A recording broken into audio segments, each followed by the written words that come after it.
Assalamualaikum warahmatullahi wabarakatuh. Perkenalkan, nama saya Muna Meilani dengan nomor NIM 20204032007.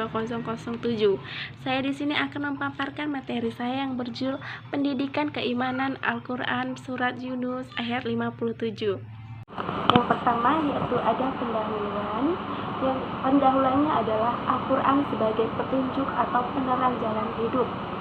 Nah, Al-Quran itu tidak hanya sebagai petunjuk bagi suatu umat tertentu dan untuk periode waktu tertentu, melainkan menjadi petunjuk yang universal dan sepanjang waktu. Nah, pengajaran Al-Quran memiliki pengaruh yang besar terhadap pertumbuhan keimanan anak-anak. Pada dasarnya, ketika seorang anak dilahirkan, maka ia telah memiliki fitrah tauhid, akidah keimanan kepada Allah Subhanahu wa Ta'ala, dan dasar kesucian. Berdasarkan pada pemaparan di atas, penulis tertarik untuk menggali lebih mendalam tentang pendidikan keimanan Al-Quran Yunus ayat 57 dengan mengutip berbagai pandangan musafir terkait kandungan ayat. Di sini ada rumusan masalahnya. Yang pertama adalah bagaimana pendidikan keimanan kepada Al-Quran menurut Quran surat Yunus ayat 57, dan yang kedua, apa kandungan ayat Quran surat Yunus 57 menurut musafir klasik dan kontemporer. Dan tujuannya, di sini ada tujuan penelitiannya, yaitu yang pertama ada untuk mendeskripsikan keimanan kepada Al-Quran menurut Quran Yunus 57, dan yang kedua untuk mendeskripsikan kandungan ayat Yunus menurut musafir klasik dan kontemporer. Nah, di sini juga ada metode penelitiannya, yaitu metode penelitiannya adalah dari kepustakaan dengan melakukan studi terhadap Al-Quran Al-Karim, kitab-kitab, buku, majalah, koran, serta bahan tertulis yang ada. Pembahasan yang pertama ada pengertian keimanan. Iman berasal dari kata amana yuminu imanan, yang artinya percaya. Secara epistemologi, iman berarti meyakini. Nah, menurut Imam Qastalani, iman adalah keyakinan hati, pengakuan dengan lisan, dan dinyatakan dengan amal yang soleh serta menjauhi larangannya. Berdasarkan pengertian yang dikemukakan di atas, dapat dipahami bahwa pendidik keimanan merupakan pendidikan dengan dasar-dasar keimanan.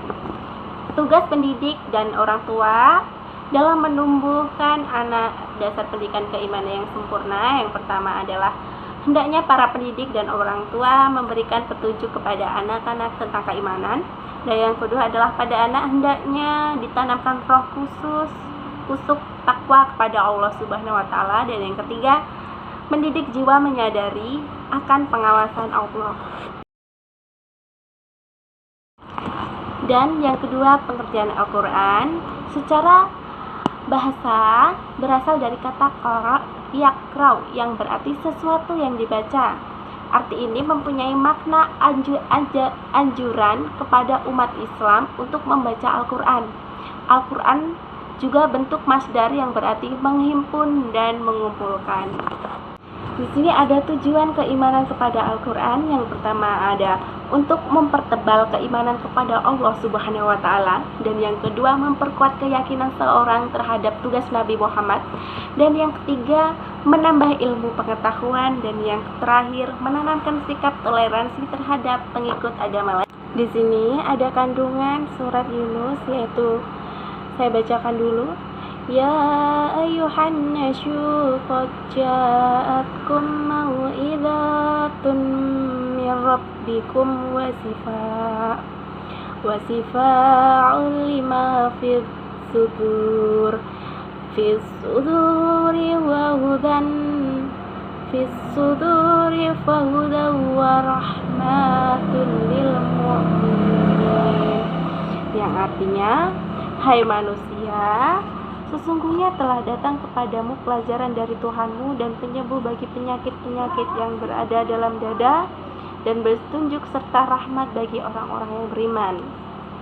Surat ini diturunkan di kota Mekah Makkiyah, menjelaskan bahwa surat ini berbicara tentang bagian-bagian pokok soal iman, soal kepercayaan kepada Allah, dan kepercayaan bahwa Allah itu mengutus rasul-rasulnya mengajak manusia keluar daripada jahiliyah kepada Islam, daripada mengekang hidup yang tiada akhir.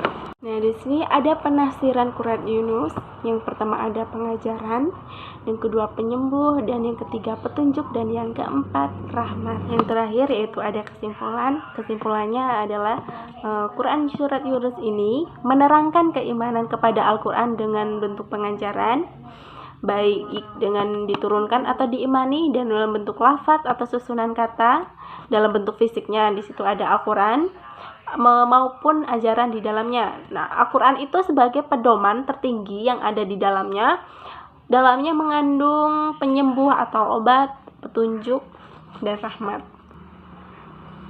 Itulah materi saya yang saya paparkan. Saya akhiri. Wassalamualaikum warahmatullahi wabarakatuh.